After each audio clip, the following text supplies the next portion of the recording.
I think the best advice you can get is from small content creators because the algorithm does not favor us. We didn't go viral and skyrocket to fame. We've struggled with our channels, so we've been there.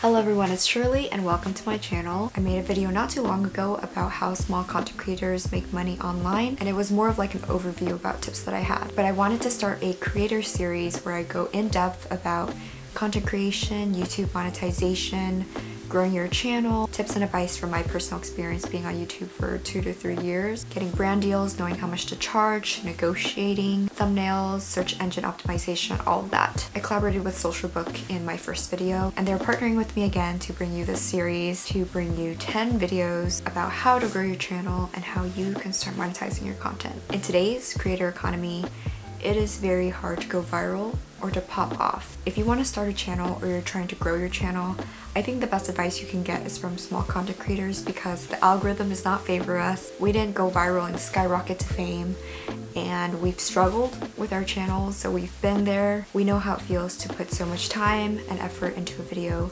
and not really get much out of it except the enjoyment that we get from the process of creating the video. And this series is really just to help all of my fellow small content creators out there, because honestly when I started I did not know what I was doing, and if I knew everything that I know now back then, I think it would have been a lot easier for me. So in the first part of the series, we're going to go over YouTube monetization and growing your channel. How do you even get monetized on YouTube in the first place? So there are a few requirements that you need to fulfill in order to get approved to be part of the YouTube Partner Program and start getting monetized. The main criteria are that you need to have 1,000 subscribers, you need to have at least 4,000 watch hours in the past 12 months, and your channel needs to be at least 30 days old with a profile picture uploaded. You cannot have any community guideline strikes on your account. So there is a list of what reviewers check for when approving channels for the YouTube Partner Program. They will check for the main theme of your channel, your most viewed videos,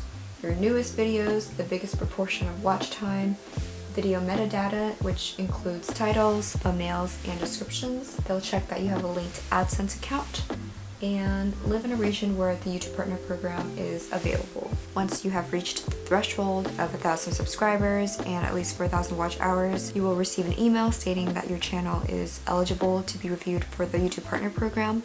And this can take anywhere from like a few days to a week to even months I've seen, and it really varies. I don't exactly know how that works or what factors in how long it takes for everyone. For my channel, it got approved within a day, which I was really surprised about because I looked up a lot of stuff on Reddit and on Google, and it took a really long time for people. So that kind of scared me, and it prepared me to wait a little while before I can monetize my content. My channel got monetized February 22nd, 2020, so it really has not been that long. Let's talk about watch time.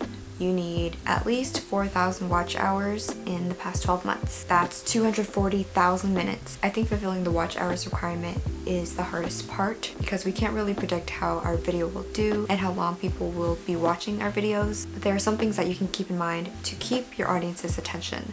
First, you need to know your audience demographic, know who you're making the content for, who's actually watching, and kind of gauge what they would like to see from you. On SocialBook, you can see your audience demographics by age, gender, country, and even their interests, which I thought was really interesting because that tells you what kind of content they like to watch on YouTube. You need an attention getter. I know that everyone says this, but in the first 10 seconds, you need to hook your audience and entice them to keep watching all the way through before they click out, because we humans have very short attention span. We have an attention span of about 8 to 12 seconds. So if someone is watching your video for 8 seconds and they're not really into it, they will most likely click off, and that will hurt your engagement rate and your watch time. And I don't want to say it like it's a bad thing. Like, if someone doesn't want to watch your video, it doesn't mean that your video isn't amazing. Not at all. So don't get that twisted.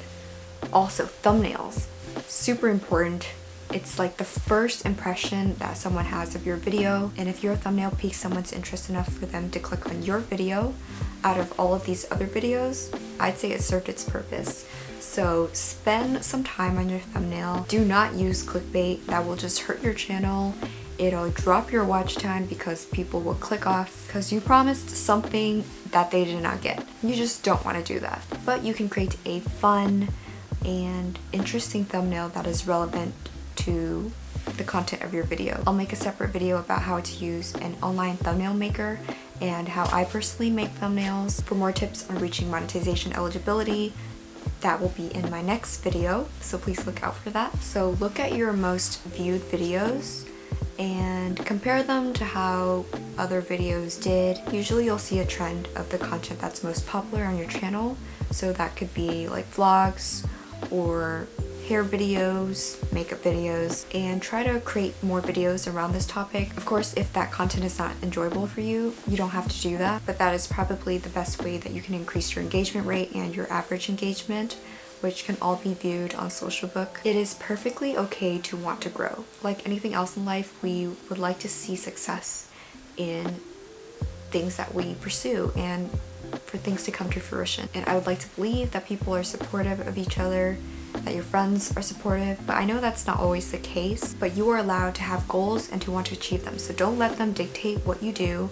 Just drown out the white noise. It's okay to focus on the numbers because ultimately that's what will help grow your channel, but don't let it get to the point where it's unhealthy, you don't feel good about yourself and what you're creating. And if you start comparing yourself negatively to other bigger content creators, because that goes in a cycle and you're not going to enjoy making videos anymore. And that's the last thing we want. Putting yourself out there in the public is very scary. Protect yourself, protect your mind. So you're probably wondering, how do I get from 0 to 1,000 subscribers? My advice for that is to share your content. Share your videos on any social media platform that you have, because that will help you gain exposure way faster than the YouTube algorithm recommending a video to someone. And also on your social media platforms, your videos will be seen by people that are personally connected to you and may want to subscribe and keep up with you. And if they don't, that's totally fine too. And your friends will most likely support you or support you silently, which is still better than nothing. I think that was the biggest mistake when I first started my channel. I just felt weird about sharing it on Instagram or Twitter. For me, it's like an irrational feeling of being judged, even though I put it out there for the public to see, and they will probably end up seeing it regardless. So that's something that I'm still working on, just being comfortable sharing my YouTube videos. And again, if your followers on other social media platforms don't want to support you or subscribe or watch your videos or whatever, that is their right. They're not obligated to. But if it's your friends, that's kind of weird, because for me, if my friends started a creative project, I would be super supportive and happy for them. But yes, share on all social media platforms if you're comfortable, because this will be your first pool of potential supporters, and if you choose not to, you could lose out on potential subscribers. Also, joining groups is a great way to have a community and also to gain exposure. I knew that I felt more comfortable posting in a niche group for content creators. So that could be Facebook groups, Reddit, because everyone was there for the same purpose, had similar goals, and were more open to watching and engaging with your content. My subscriber count is a very slow, gradual climb. The time that I got the most subscribers was when one of my videos gained a lot of traction.